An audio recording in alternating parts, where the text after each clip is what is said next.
চীনের সঙ্গে সম্পর্ক বজায় রাখাকে সময়ের দাবি বলে মনে করছেন ব্রিটিশ প্রধানমন্ত্রী কিয়ার স্টারমার।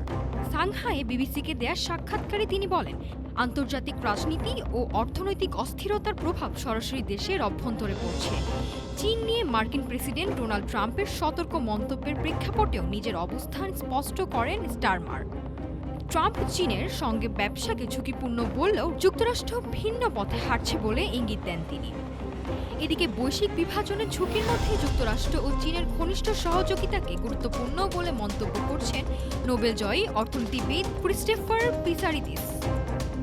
বিশ্লেষকরা বলছেন, ৮ বছর ধরে কোনো ব্রিটিশ প্রধানমন্ত্রীর প্রথম চীন সফর এবং লন্ডনে নতুন চীনা দূতাবাস নির্মাণের অনুমোদন সব মিলিয়ে সম্পর্ক জোরদার স্পষ্ট বার্তা দিলেন লন্ডন। বিভক্ত বিশ্বে কৌশলগত ভারসাম্য রক্ষায় যুক্তরাষ্ট্রের এই অবস্থান কতটা কার্যকর হয় সেদিকে এখন তাকিয়ে আন্তর্জাতিক মহল। নাফিসা সামিয়া,